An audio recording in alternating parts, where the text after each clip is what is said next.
Hello everyone, welcome back to my YouTube channel. आज हम बात करने वाले हैं बेसिकली एक बहुत ही इंपॉर्टेंट टॉपिक के बारे में, जो कि है मिसिंग वैल्यू। और डेटा के अंदर मिसिंग वैल्यू होना बहुत ही कॉमन बात है। तो मिसिंग वैल्यू की ट्रीटमेंट किस तरह से किया जाता है, मिसिंग वैल्यू को किस तरह से आइडेंटिफाई किया जाता है, इन्फॉर्मेशन वैल्यू क्या होता है, तो आज ये सब सीखने वाले हैं हम। और मैं आपको कुछ कोड भी लिख के बताने वाला हूँ सैस के अंदर की किस तरह से एक्चुअली में मॉडलिंग की जाती है। तो चलिए बिना टाइम वेस्ट करे आपको आगे लेके चलता हूँ। सो चलिए एवरीवन शुरू करते हैं फटाफट से। तो जैसा कि मैंने आपको बताया, दो टॉपिक होने वाला है हमारा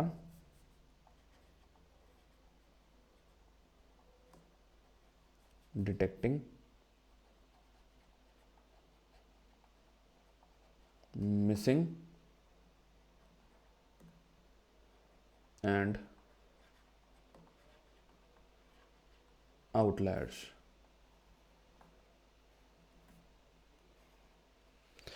सो सबसे पहले देखिए, राइटिंग को आप इग्नोर करना, बिकॉज मैं बहुत ही दिनों बाद वीडियो बना रहा हूँ तो शायद थोड़ा राइटिंग ठीक नहीं आ रही है। I can see that. Number one, जब भी आपके पास डेटा आता है कहीं से, ओके, तो जो सबसे पहली आप चीज़ करते हैं वो होती है आपकी यूनिवेरिएट एनालिसिस। अब जो यूनिवेरिएट एनालिसिस है, यूनिवेरिएट एनालिसिस, देखिए यूनिवेरिएट का मतलब क्या हुआ। सबसे पहले तो यूनिवेरिएट का मतलब हुआ जो कि सिंगल वेरिएबल के ऊपर एनालिसिस होगा। ओके, तो अब सिंगल वेरिएबल से मेरा मतलब क्या है कि एक एक वेरिएबल के ऊपर आप एक डिफरेंट तरीके से एनालिसिस करेंगे। तो जो उसका मीनिंग है वो पहले आपको बताता हूँ। देखिए, यूनिवेरिएट का सबसे पहले तो मतलब यहाँ पे लिख लो कि आप जो एनालिसिस करोगे मॉडल बनाने से पहले एक वेरिएबल के ऊपर करोगे, मतलब हर एक वेरिएबल के, एक variable is not the right word, हर एक वेरिएबल के ऊपर। ओके, तो उसके लिए जब आप बैंकिंग में आते हो तो हम ऑब्वियसली सैस का सबसे ज़्यादा यूज़ करते हैं, जो इस प्लेलिस्ट में मैंने शुरू में बताया भी है। ओके, यहाँ पे एक प्रॉक मीन्स होता है। अब प्रॉक मीन्स क्या होता है, तो ये एक प्रोसीजर है प्रोग्रामिंग लैंग्वेज का, जो कि हमें दिया जाता है यूज़ करने के लिए, ताकि हम बहुत सारे डेटा के ऊपर एनालिसिस परफॉर्म करें। ये एक टाइप का स्टैटिस्टिकल एनालिसिस का प्रोसीजर है। तो जैसे प्रोग्रामिंग में प्रोसीजर्स होते हैं, राइट, तो ये वही प्रोग्रामिंग का प्रोसीजर है। सो प्रॉक मीन्स एंड डेटा, और कोई भी आप डेटा सेट का नाम दे दोगे जो कि आप यहाँ पे यूज़ कर रहे हो। लेट्स से अगर आप रिटेल का डेटा यूज़ कर रहे हो तो रिटेल के डेटा सेट का यहाँ पे नाम दे दोगे, और इसका सिंटेक्स होता है, उसके बाद यहाँ पे एक सेमी कॉलन आ जाता है, और सैस में हम हर स्टेटमेंट के लास्ट में रन यूज़ करते हैं। ठीक है, अब जब हम इन दो लाइनों के कोड को रन करेंगे तो इससे क्या होगा, आपको हर एक वेरिएबल के लिए कुछ स्टैटिस्टिक्स दिखाई देंगे। तो इसका जो आउटपुट होता है वो क्या होता है, मैं आपको अगले वीडियो में पूरा दिखाऊंगा ये सब एग्जीक्यूट करके। अभी आप खाली कॉन्सेप्चुअली समझ लीजिए, वो इंपॉर्टेंट है। तो इसका जो आउटपुट होता है बाय डिफॉल्ट वो क्या होता है, number of missing values, okay, जिसको हम दिखाते हैं एन मिस से। एन जो है ये नंबर ऑफ वैल्यूज होगा, N miss number of missing values होगा। ये दो स्टैटिस्टिक्स आएंगे, उसके बाद आएगा median, mode, mean, okay, and max min. तो ये हमारे सारे बाय डिफॉल्ट आउटपुट आते हैं यहाँ पे। ओके, और इसमें आपको एक चीज़ का ध्यान रखना है कि जो आप यूज़ करोगे सबसे ज़्यादा वो आप एनमिस को यूज़ करोगे, क्योंकि नंबर ऑफ मिसिंग वैल्यू आपको इसी से पता चलने वाला है। तो इसीलिए इस प्रोसीजर का यूज़ होता है नंबर ऑफ मिसिंग वैल्यूज पता करने के लिए, नंबर वन। अब एक और प्रोसीजर होता है जो कि होता है प्रॉक फ्रीक।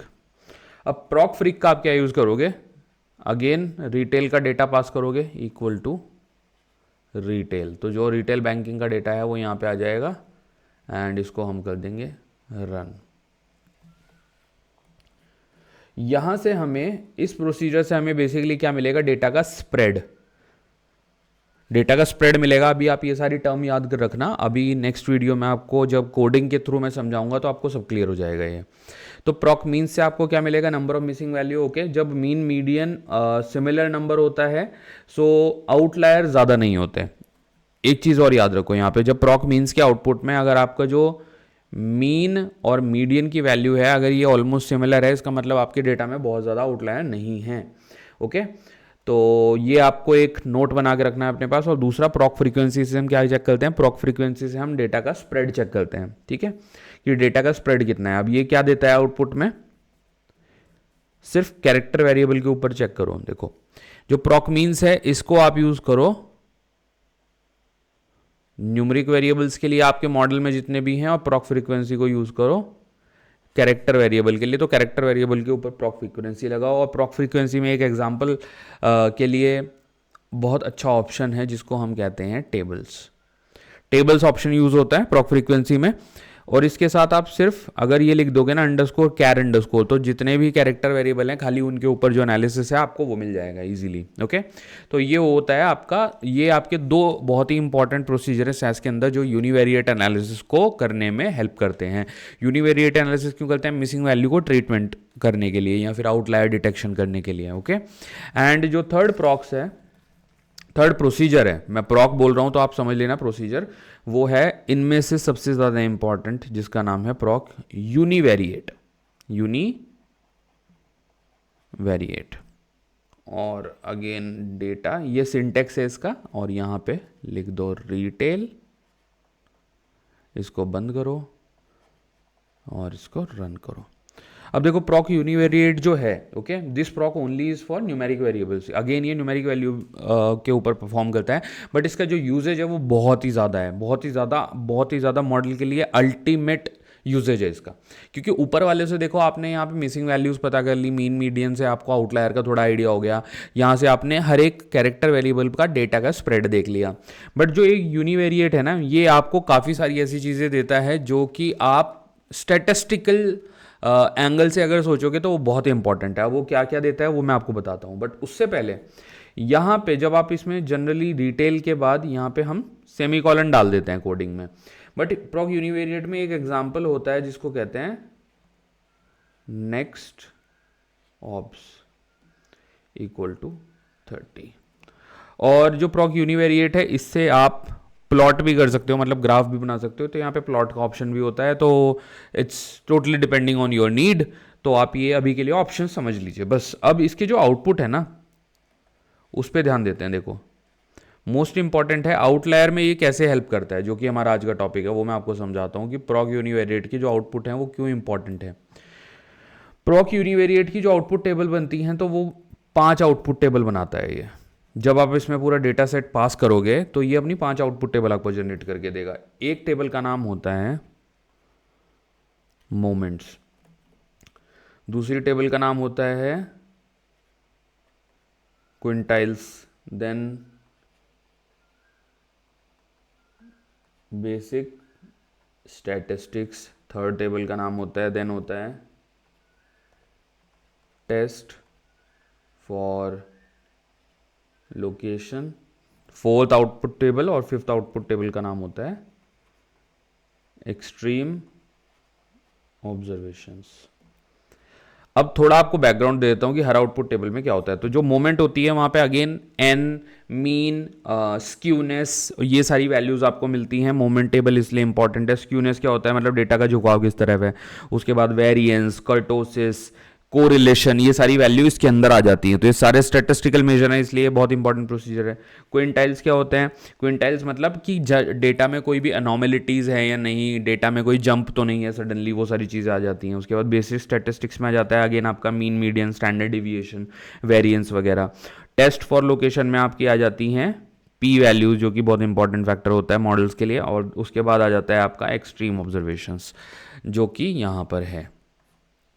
तो इस तरह के 5 आउटपुट आप देखते हो, और ये 5 प्रोसीजर ऐसे हैं जो कि आप सैस में बहुत ही ज़्यादा कॉमनली यूज़ करते हो। ओके, तो आज के जो वीडियो का ओवरऑल ऑब्जेक्टिव था वो आप लोगों को ये बताना था कि जब आप एक मॉडल बनाना शुरू करते हो उससे पहले आप क्या एक डेटा प्रिपरेशन लेवल पे सैम्पल चेक कैसे करते हो, मिसिंग वैल्यू कैसे करते हो। अभी हमने ट्रीटमेंट नहीं बताया मैंने आपको इस वीडियो में, मैंने खाली ये फोकस रखा है आपको ये पता करना है कि मिसिंग वैल्यूज़ हैं कहाँ कहाँ पे, और ओवरऑल डेटा का नेचर क्या है। देखो ये सारी चीज़ें जो मैंने आपको बताई है ना, ये बड़ी इंपॉर्टेंट है। आज का थ्योरेटिकल लेक्चर था, ये कुर्टोसिस, क्विंटाइल्स, हर एक चीज़ आपको आगे जाके प्रॉपरली डिटेल में भी मैं समझाने वाला हूँ। बट आज के लिए एक बैकग्राउंड सेट करना बहुत ज़रूरी था आप लोगों को। आई थिंक ये सारी चीज़ें अच्छे से समझ में आई होगी। अगर नहीं समझ में आई हैं तो प्लीज़ मुझे कमेंट करके बताइएगा, आई विल रीट्रेट इट, ताकि आप लोगों को चीज़ें क्लियर हो सकें। और अभी तक काफ़ी टाइम से वीडियो नहीं बना पा रहा था क्योंकि फैमिली में एक ट्रेजेडी हो गई थी। मेरी ताई जी एक्सपायर थी, तो उस कारण से काफ़ी टाइम से फोकस भी नहीं कर पा रहा था मैं, सही से सही बताऊं तो। और मतलब उस वजह से वीडियो नहीं बना पा रहा था क्योंकि बार बार माइंड एक ही तरफ जा रहा था। बट अगेन आप लोगों को पूरा फ्लो में कंटेंट प्रोवाइड करने वाला हूं। और अगर आज का वीडियो में आपको मेरी टोन थोड़ी लो लगे सो डोंट वरी, आपको बहुत अच्छे से अपकमिंग वीडियो मिलने वाले हैं इस पूरी प्लेलिस्ट के। Thank you so much, all the best. Please comment करके मुझे बताइए अगर आपको कोई डाउट है तो। Thank you.